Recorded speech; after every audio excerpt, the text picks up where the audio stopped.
When Daniel Carter agreed to meet his ex-wife at Brookstone Galleria, he expected an uncomfortable afternoon. He knew she'd want him to meet her wealthy new husband.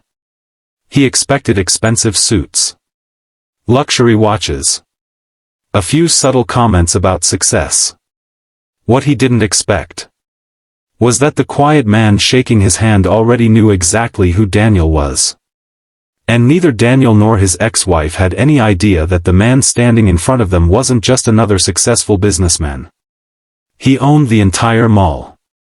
Yet the biggest surprise had nothing to do with money. It was the lesson about kindness that would change every one of their lives. Daniel Carter had never imagined becoming a single father at 36. 3 years earlier, his marriage to Emily had ended after years of growing apart. There wasn't one dramatic reason. No betrayal. No shouting matches that neighbors talked about. Just two people who slowly became strangers while trying to build different futures. Emily accepted a corporate position in another city before eventually returning with a new career and a new relationship. Daniel stayed behind in Columbus, Ohio. Their 8-year-old daughter, Lily, split her time between both parents. Daniel rented a modest townhouse. He worked as a maintenance supervisor for several small commercial buildings. His truck had over 200,000 miles. His sneakers always carried traces of fresh paint or drywall dust. Money was often tight. Time was even tighter. But every evening, Lily knew exactly where she'd find him. Cooking dinner. Helping with homework. Listening. Really listening. People often assumed Daniel's greatest dream was earning more money. It wasn't. His greatest dream was making sure Lily never doubted she was loved. One Tuesday evening, Emily called. "Daniel. I'd like you to meet someone." He already knew. "Your fiancé?" There was a short pause. "His name's Michael." Daniel looked at Lily coloring quietly beside him. "When?" "Saturday. Brookstone Galleria. Around lunch?" He smiled softly. "Sure." After hanging up, Lily looked up. "Are you nervous?" He chuckled. "A little." "Why?" "Sometimes adults worry about strange things." She grinned. "Grandpa says people who brag usually aren't as happy as they pretend." Daniel laughed. "Your grandpa says a lot of smart things." Saturday arrived bright and sunny. Brookstone Galleria sparkled with polished marble floors, towering glass ceilings, fountains, and luxury boutiques. Daniel felt slightly underdressed in jeans and a clean blue button-down. Emily arrived looking elegant in a burgundy dress. Beside her stood a tall man in a navy suit. Confident. Calm. Not flashy. Emily smiled. "Daniel, this is Michael Reynolds." Michael stepped forward first. "It's good to finally meet you." His handshake was warm. Not competitive. Not forced. Daniel relaxed a little. "Lily tells me you're both big soccer fans." Michael smiled. "She says her dad never misses a game." Daniel shrugged. "I wouldn't miss those." Emily seemed surprised the conversation wasn't awkward. Instead, it felt surprisingly normal. As they walked through the mall, Lily suddenly stopped. Near the food court sat an elderly janitor struggling to pick up supplies after his cleaning cart tipped over. Without thinking, Daniel knelt beside him. "No worries." He gathered paper towels, cleaning bottles, trash bags, even a broken mop handle. Lily joined him. So did Michael. Emily watched silently. The janitor smiled. "Thank you." Daniel shrugged. "We all have rough mornings." Michael noticed something else.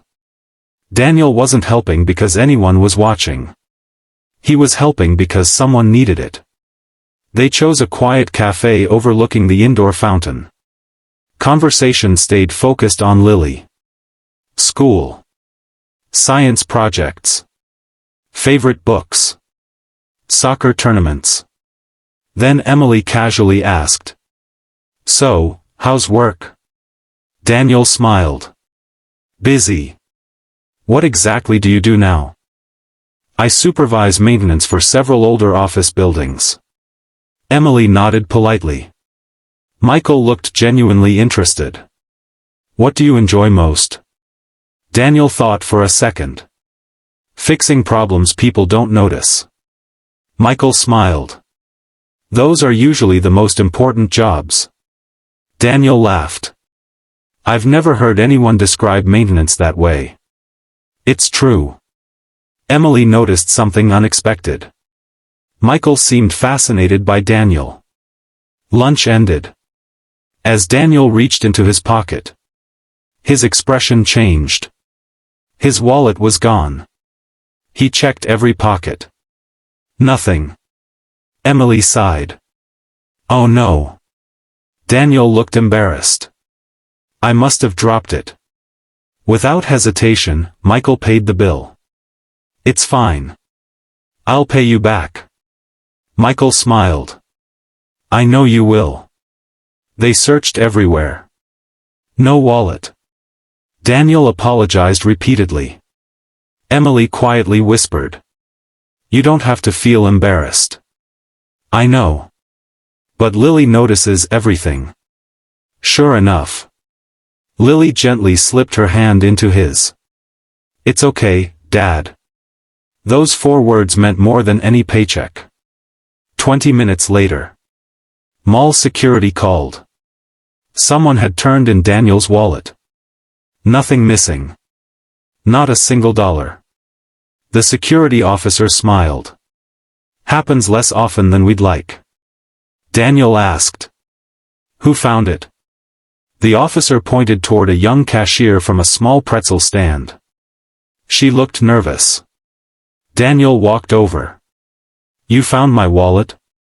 She nodded. "My grandma always says if it isn't yours, don't touch it." Daniel smiled. "Thank you." He noticed her worn shoes. Her employee badge. The tired look in her eyes.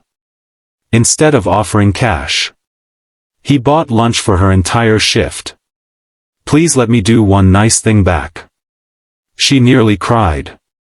"Nobody's ever done that." Michael quietly watched from across the hallway. Later that afternoon, Emily excused herself to take a phone call. Daniel and Michael stood overlooking the fountain. Finally Daniel asked, "So, what do you do?" Michael laughed. "I invest." "In what?" "Mostly commercial real estate." Daniel nodded. "Sounds stressful." "It can be." He looked across the enormous shopping center. "I actually started working in malls when I was 17. "No kidding?" "I swept floors." Daniel smiled. "So did I, in high school." They laughed. Then Michael looked around thoughtfully. "I guess I never stopped." Daniel looked confused. "What do you mean?" Michael smiled. "I own Brookstone Galleria." Daniel blinked. "I'm sorry." "The mall." "You own it?" Michael nodded. "My company owns several shopping centers." Daniel stared across the massive building. "You've been walking around here all afternoon like a regular customer." Michael laughed. "I am a regular customer." Daniel suddenly replayed every moment. Helping the janitor. Searching for his wallet. Buying lunch for the cashier. None of it had been planned. None of it had been performed. Michael finally admitted, "I noticed something today." Daniel looked uncomfortable. "What?" "You never treated anyone differently based on what you thought they could do for you." Daniel shrugged. "My dad taught me something." "What?" "Every person deserves dignity before they've earned your respect." Michael stood quietly. My father said almost the same thing. Emily returned. Michael gently shared the truth. She froze. You own this mall? He smiled. I thought you knew. She laughed nervously. I thought you managed investment properties. I do. She looked around in disbelief. Then something else struck her. All afternoon, Daniel hadn't tried to impress anyone. He hadn't complained about his finances. He hadn't compared himself to Michael. He hadn't acted bitter. Emily suddenly remembered why she'd once admired him. His character had never depended on his bank account. Somehow, she had forgotten that. The following Monday morning, Daniel received a phone call. Hi, Daniel. Michael Reynolds. Daniel smiled. Everything okay? I have a question. Sure. I've been looking for someone to oversee maintenance standards across several properties. Daniel laughed. I appreciate that, but I don't have experience managing luxury malls. I'm not hiring experience. Daniel paused. What do you mean? I'm hiring character. Silence. Michael continued. Technical skills can be taught. Integrity can't. Daniel accepted, but only after one condition. No special treatment. Michael laughed. I was hoping you'd say that. Months passed. Daniel worked harder than ever. He learned. Listened. Asked questions. Respected every employee, from security guards to executives. He knew every custodian by name. Every landscaper. Every overnight cleaner. When budgets allowed, he quietly improved employee break rooms before executive offices. His reasoning was simple. The people who keep buildings running deserve comfortable places to rest. Morale improved. Turnover dropped. Customer satisfaction increased.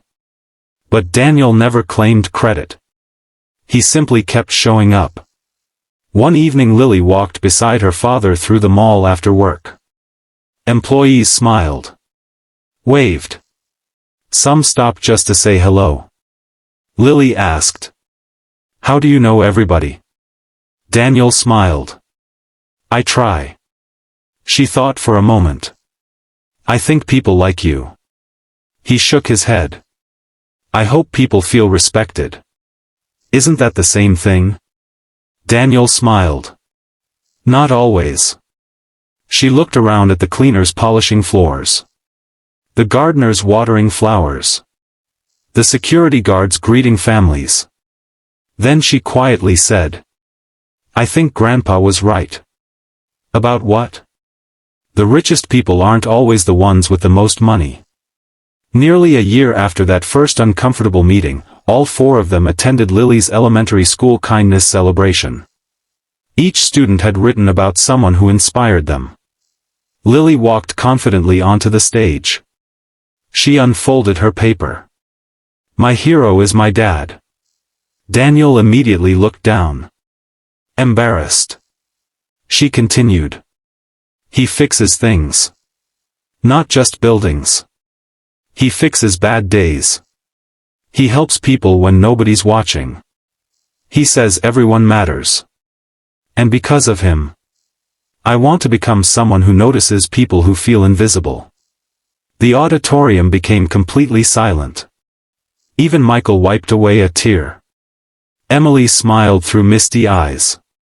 Not because she regretted the past, but because she finally understood something important. Kindness leaves a legacy that success alone never can. Years later, Brookstone Galleria became known for something unusual.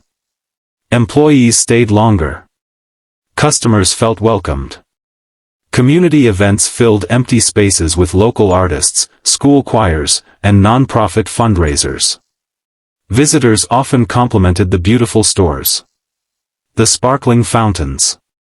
The elegant architecture. But those who worked there knew the real reason people loved coming back. It wasn't the marble floors. It wasn't the luxury brands. It wasn't even the ownership. It was the culture of respect that spread from one simple truth. Every person deserves to be seen. Michael had invested millions into buildings. Daniel invested daily in people. And in the end, everyone discovered which investment produced the greater return.